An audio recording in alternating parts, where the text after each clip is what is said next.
Well, appreciate y'all being here. Sorry I'm running a little late. I was in West Point speaking at the Rotary Club today, so hustled over here. But appreciate everybody being here, and obviously I'm awfully glad to have this one sitting next to me today. Really excited about our team. Just as I've said in the last 3 years, it's a different team, but man, they're really, really talented and really skilled, and I'm super excited about them. They're going to be extremely fun to watch. Jordan, in her month that she's been back, has been sensational, doing a great job trying to lead this young team, and she does it in every way you can think of, on the court, off the court, verbal. She's just been a real blessing, and we're really fortunate to get her back, and really, again, complimenting our compliance office for being able to do that. I think it's the right thing to do, and so this will, Joe's actually only had 2 full seasons of competition, so excited about her, and again, excited about our entire team. We had a great experience this summer, and certainly that was beneficial for us. We practiced in June like it was January. And so that's good and bad. It's good in that we were able to get, 4 weeks of extra workouts in and then go compete against some really good teams over in the World University game. But you got to be careful about, especially with these freshmen, about wearing them out too soon. So that's why we sent them home for the second summer session and let them kind of get their legs back underneath them before we got started again here in the fall. So, again, I think this TV schedule came out yesterday, and we've got a lot of opportunities there. I think people across the country have been able to see Mississippi State in a real positive environment for our basketball program, and what that environment looks like on game day in the Hump and how special that is. And so that's great for TV. And I think somebody said we had 6 out of our 13 games were here in the Hump. So excited about having the opportunity to continue to show the world and the country what our great university is all about. And so we're getting ready. We're practicing every day this week until Friday. I'll give them the weekend off. Next week we'll go up through Thursday. I've been giving them fall break off, y'all. It's something I've done in the last 3 years, and it's worked out well. And so we'll give them fall break again Friday, Saturday, Sunday. And then once they come back from that, we're kind of in it to win it at that point. And it's usually a 6-day week for us working out. Any questions for Joe? We'll start with Steve and then we'll go to Robbie. Joe, in 18, you guys were very much a perimeter team with 4 3-point assassins out there, and last year more of a post presence with Tierra and Enriel. How would you kind of characterize the offense for the 2020 season? I think for this season we have a lot of different combinations, a lot of different players that can do a lot of different things. We have a nice post game. We got a lot of big post players this year, a lot of big guards this year. We have some people that can shoot it well from the 3 as well as drive. So I think it'll be hard to stop us. Hey Joe, just going back to you've been able to play this year and getting another season. When did you find out about that, and what were your feelings getting that opportunity to play one more year in college? Well, we put in a waiver over the summer, and I got the news the day before school started, literally. So Coach Schaefer called me and said he wanted to check on me and chat with me. So I came up to the office, and I really wasn't expecting that news. I don't know why I wasn't expecting something like that, because we have been waiting on it. But at that point, for some reason that day, my mind wasn't really thinking about that. So I was in complete shock when I was given the news. And he asked me, did you still want to do it? And I was like, yeah, I do. And then they started ringing cowbells and was like, well, you got your year back. And a lot of different emotions came through when I heard those words, those news, and we were able to call my mom, call my grandpa, and then, I don't know, I just felt excited, relieved a little bit. So it was a good feeling. Going back even before that, what were the months like after you guys lost to Oregon and leading up to that moment that you just described. Were you at home in Conway, or were you here in Starkville? I was still in Starkville. I was still in school over the summer as well. I always knew that it was a possibility when I left that game. Of course, I was feeling, hurt and disappointed by that night. But I always knew in the back of my head that it is a possibility that I may be able to come back because we had discussed it before. So just those months leading up to this, it was a kind of weird feeling because I didn't know where I would end up, where I would be. It was just playing the waiting game throughout the whole summer, trying to stay focused on if I didn't get my waiver approved, what I would be doing, as well as if I did get it approved, I need to stay in the gym, stay working out and things like that. But I was very anxious throughout the whole summer. Joe, you've played a lot of basketball and seen a lot of basketball and a lot of veteran players, but now that you're the veteran, when you see these newcomers, who kind of stands out to you? Who's doing a good job? I think they're all doing a good job.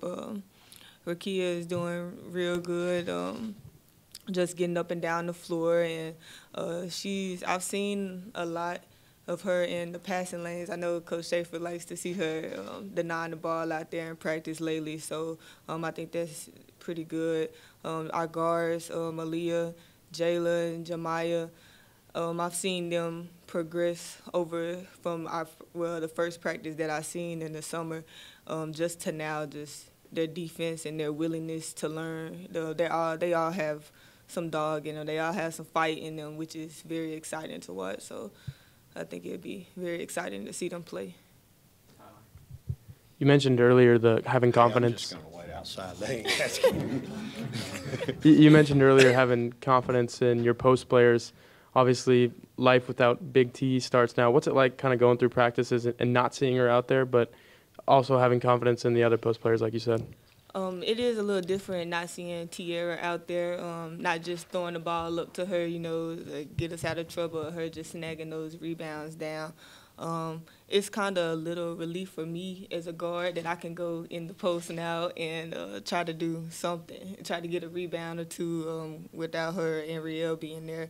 But I think our post players, just from watching her last year, or the last few years, they know what to do, and I know they still ask her questions to this day about what they can do to improve, and just watching her game. My post players, I think they'll be good. Vic, Joe said she was a little nervous while waiting for a ruling. Were you nervous, considering how inconsistent these things can sometimes go?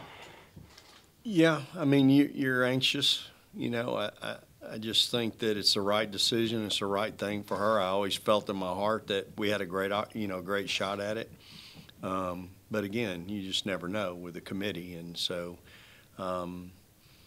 certainly had some days where I was wondering, but I also wanted to make sure that Joe, this was something that Joe was 100% locked in and ready to do, because when she's 100% locked in, man, she's really good. And you just can't – it's hard to find at any time of year 14 points a game in the SEC to add to your team. Man, it's really hard to find it in August.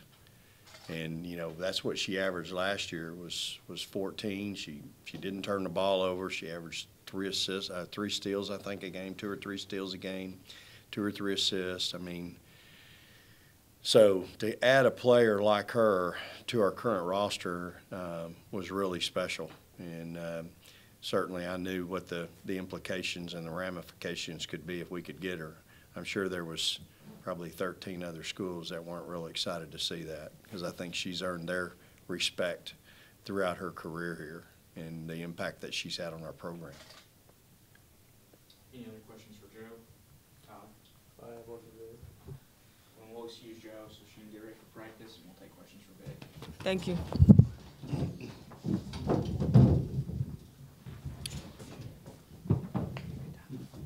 Tyler? How's Chloe coming along on rehab? How's she looking in the gym and on the court? She looks good. She's She's working really hard. She's just now been cleared for contact, and so, she's doing fine. That kid's a warrior. She's worked really hard all summer to get herself in great shape, and she seems to be, when you have an injury like that, it's the physical piece. She's here. Our doctors did a great job. Now it's overcoming the mental piece, and some days are better than others when it comes to how that thing feels, but she's working really hard and looks really good. Vic, how much progress have you seen from Promise, maybe since a lot of us saw her on the court a couple of years ago at Ole Miss? Yeah, not much. She's got a long ways to go. She's she basically had a reconstruction, just like you'd have a complete reconstruction of a knee. She had a complete reconstruction of her ankle, and so she's a ways away, to be honest with you. I don't know. I don't know. I just know she's got a long way to go, and so she's, every day's a little bit more and a little bit more, but she's still got a long way to go before she can even get through, a fifth of practice. So she's got a ways to go. Back to Jordan's situation. It seems like every year you have something like this work in your favor. And you had Andriel come in last year, and Andy got cleared. Do you feel like somebody's looking out for you to have all this good fortune at the front half of your schedule when you get these people cleared or you get these transfers come in? Sure. I think you just have to take each individual case and realize that each case has its own merits. And I think in each one of these kids' cases, these were circumstances that were out of their control, and each case, quite frankly, the merits that warranted them being eligible. And I think the right decision was made. And across the country, you see this every year, and you're seeing kids that in the right circumstance and they're getting approved. And I think that shows, a great deal of not only compassion, but I think it shows a great deal of people doing their homework, these people that make these decisions, and they're doing the right thing for kids. I mean, we're in the kid business. The NCAA is in the kid business. And sometimes, you know what, it's not just kids that sometimes make bad decisions or make mistakes. And so sometimes in these instances, a young person's been in a situation that was out of their control, and so they look at these situations, and why punish the kid for that? And so I just think it shows tremendous leadership by the NCAA and doing the right thing and doing their due diligence, not just going, nope, not happening. What is each case? Because there's still cases that are denied. But, in each one of our kids' cases, I think they made the right decision for these kids. These things happened out of their control. Brian?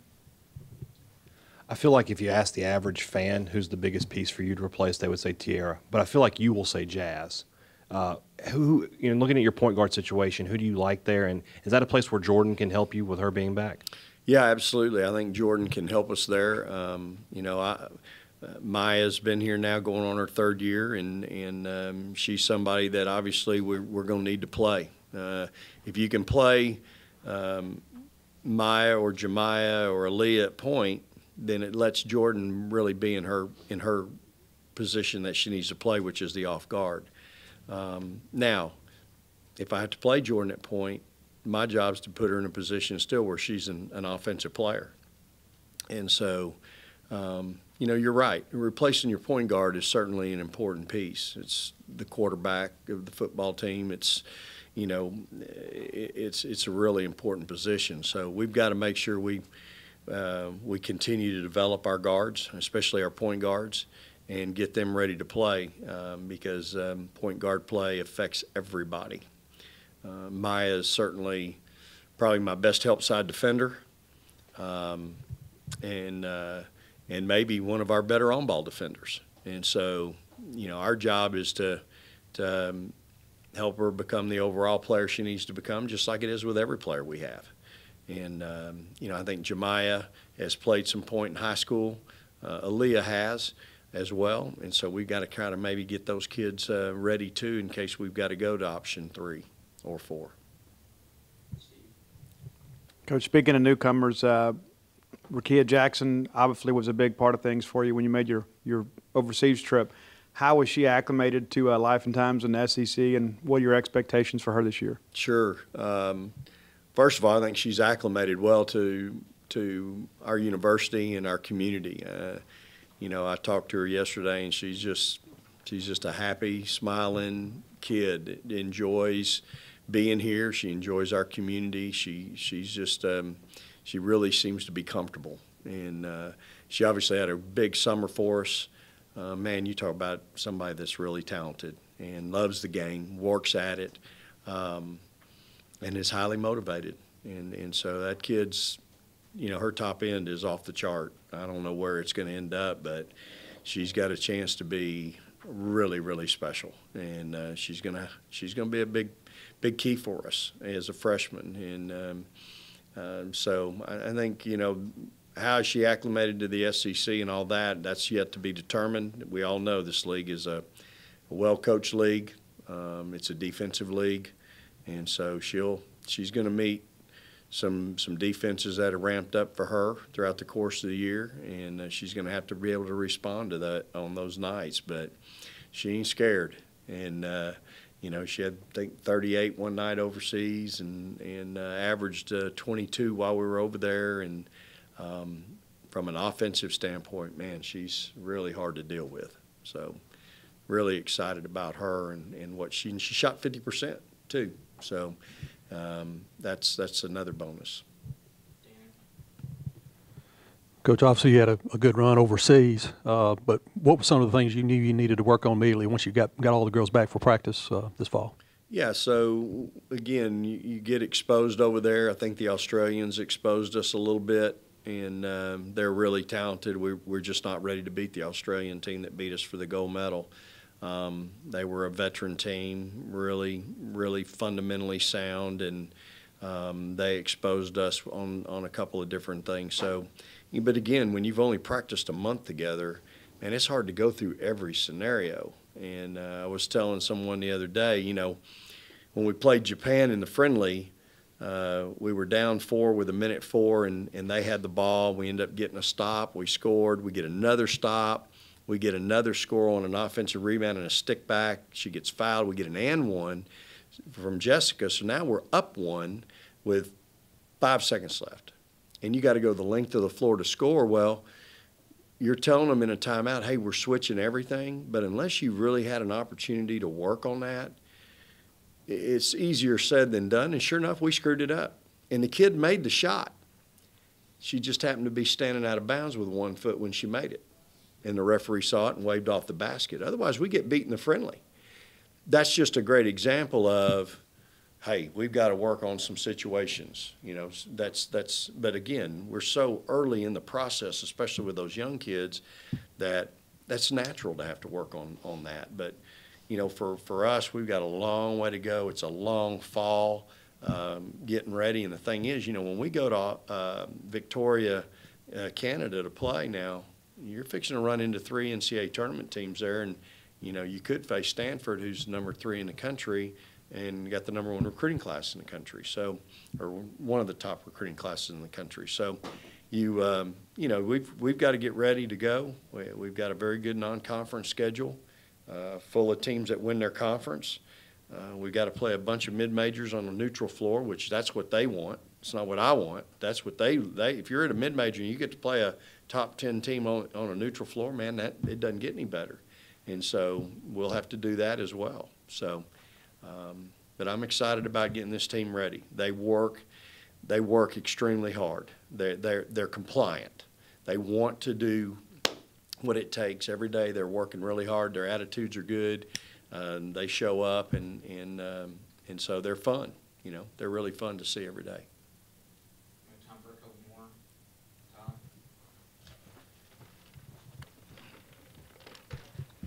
we've kind of touched on it already, but life after Big T. I mean, Jessica, I think you've mentioned a few times that she's probably going to be really, really good in her career here. How good do you think she can be in her second year at Mississippi State? I need her to be really good. I really, I think right now she's probably our, obviously is more comfortable because she's been in the system.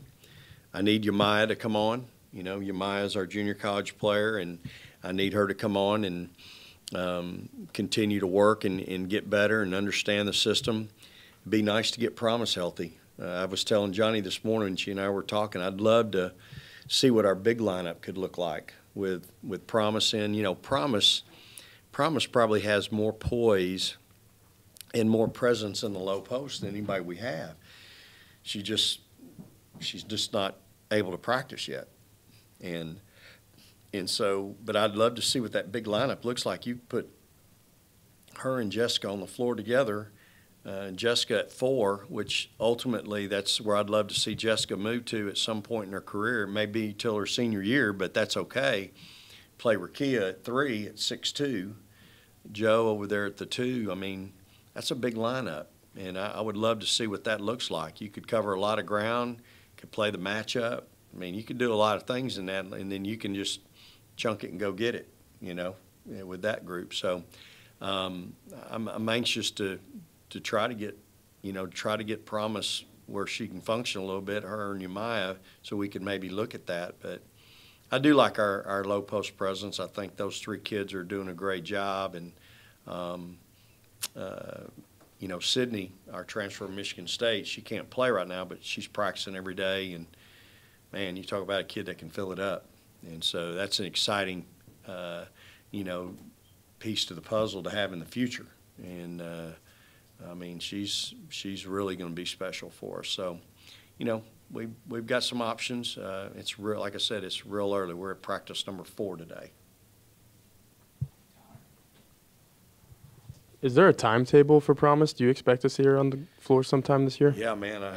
My timetable was yesterday. I would, I'm hopeful that, maybe by next Thursday when we finish these first 2 weeks that, she's able to function a little bit throughout a practice. And, when we come back from fall break, she's ready to maybe go and try to stay in as much as we can and get her in some type of shape where we can get her up and down, a few possessions. Like I said, she had a pretty significant surgery, and our doctors are pleased with her. They love where she's at. They think she's in really doing well. As coaches, though, all we see is can she play or not, and right now she can't play. So, but just in the individual workouts that we've had with her, you put her down there in position play. She's really got a presence down there. I was telling Johnny this morning, the difference between her and T, you get T going up and down in the heat of the moment, she'll drop step you into the band. Promise will catch it. She'll check you. She'll feel where you are, and she's got a finesse game to her physical presence where she can make that move and finish and not knock you down. And she's just, we need to get her healthy. That's the bottom line. Any other questions? All right, thanks, Coach. All right, Hell State, praise the Lord and go Dogs.